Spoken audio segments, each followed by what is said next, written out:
In the course of time, Mr. Earnshaw began to fail. He had been active and healthy, yet his strength left him suddenly, and when he was confined to the chimney corner, he grew grievously irritable. And nothing vexed him. Unsuspected slights of his authority nearly threw him into fits. This was especially to be remarked if anyone attempted to impose upon or domineer over his favourite. He was painfully jealous lest a word should be spoken amiss to him, seeming to have got into his head the notion that, because he liked Heathcliff, all hated and longed to do him an ill turn. It was a disadvantage to the lad,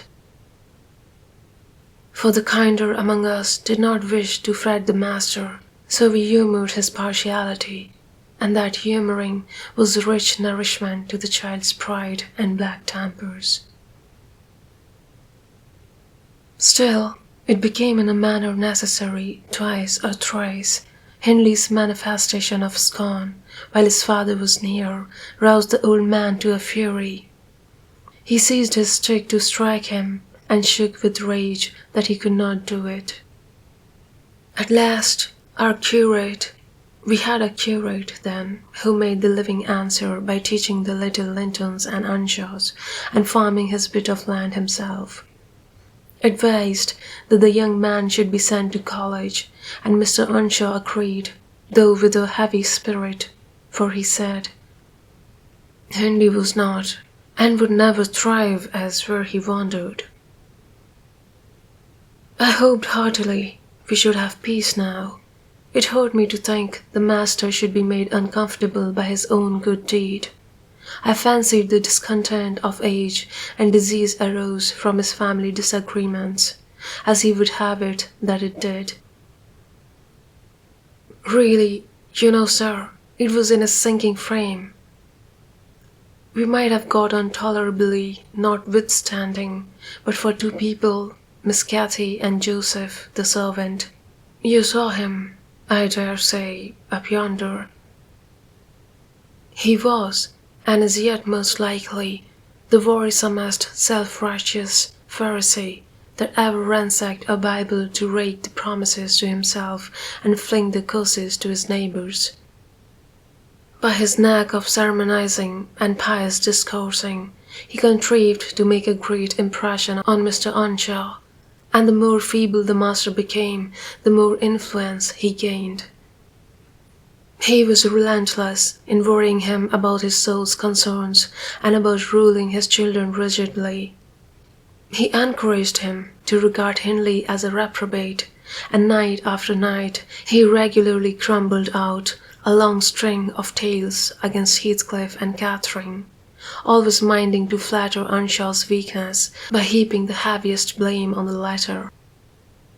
Certainly she had ways with her, such as I never saw a child take up before, and she put all of us past her patience 50 times, and oftener in a day. From the hour she came downstairs till the hour she went to bed, we had not a minute's security that she won't be in mischief. Her spirits were always at high water mark, her tongue always going, singing, laughing, and plaguing everybody who would not do the same. A wild, wicked slip she was. But she had the boniest eye, the sweetest smile, and lightest foot in the parish, and after all, I believe she meant no harm. For when once she made you cry in good earnest, it seldom happened that she would not keep you company, and oblige you to be quiet that you might comfort her. She was too much fond of Heathcliff. The greatest punishment we could invent for her was to keep her separate from him, yet she got chided more than any of us on his account. In play, she liked exceedingly to act the little mistress, using her hands freely and commanding her companions. She did so to me, but I would not bear slapping and ordering, and so I let her know. Now, Mr. Earnshaw did not understand jokes from his children. He had always been strict and grave with them, and Catherine, on her part, had no idea why her father should be crosser and less patient in his ailing condition than he was in his prime. His peevish reproofs wakened in her a naughty delight to provoke him. She was never so happy as when we were all scolding her at once, and she defying us with her bold, saucy look and her ready words, turning Joseph's religious curses into ridicule, baiting me, and doing just what her father hated most, showing how her pretended insolence, which he thought real, had more power over Heathcliff than his kindness. How the boy would do her bidding in anything, and his only when it suited his own inclination. After behaving as badly as possible all day, she sometimes came fondling to make it up at night.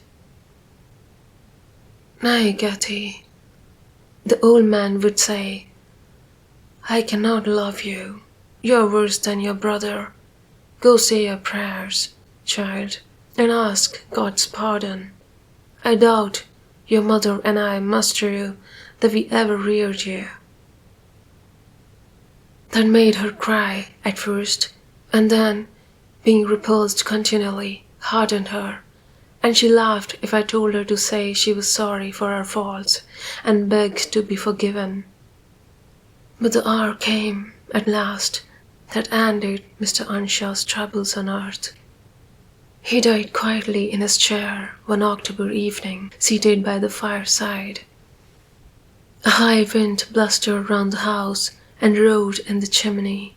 It sounded wild and stormy, yet it was not cold, and we were all together. I, a little removed from the hearth, busy at my knitting, and Joseph reading his Bible near the table, for the servants generally sat in the house then, after their work was done. Miss Cathy had been sick, and that made her still. She leaned against her father's knee, and Heathcliff was lying on the floor with his head in her lap. I remember the master, before he fell into a doze, stroking her bonny hair. It pleased him rarely to see her gentle, and saying, "Why cannot you not always be a good lass, Cathy?" And she turned her face up to his, and laughed, and answered, "Why cannot you always be a good man, father?" But as soon as she saw him vexed again, she kissed his hand, and said she would sing him to sleep. She began singing very low, till his fingers dropped from hers, and his head sank on his breast. Then I told her to hush and not stir, for fear she should wake him. We all kept as mute as mice a full half-hour, and should have done so longer, only Joseph, having finished his chapter, got up and said that he must rouse the master for prayers and bed. He stepped forward and called him by name, and touched his shoulder, but he would not move. So he took the candle and looked at him. I thought there was something wrong as he set down the light, and seizing the children each by an arm, "I shall bid father good night first," said Catherine, putting her arms round his neck, before we could hinder her. The poor thing discovered her loss directly. She screamed out, "Oh, he's dead, Heathcliff! He's dead!" And they both set up a heartbreaking cry. I joined my wail to theirs, loud and bitter, but Joseph asked what we could be thinking of to roar in that way over a saint in heaven. He told me to put on my cloak and run to Gimmerton for the doctor and the parson. I could not guess the use, that either would be off then. However, I went through wind and rain and brought one, the doctor, back with me. The other said he would come in the morning. Leaving Joseph to explain matters, I ran to the children's room. Their door was ajar. I saw they had never lain down, though it was past midnight, but they were calmer and did not need me to console them. The little souls were comforting each other with better thoughts than I could have hit on. No parson in the world ever pictured heaven so beautifully as they did in their innocent talk, and while I sobbed and listened, I could not help wishing we were all there safe together.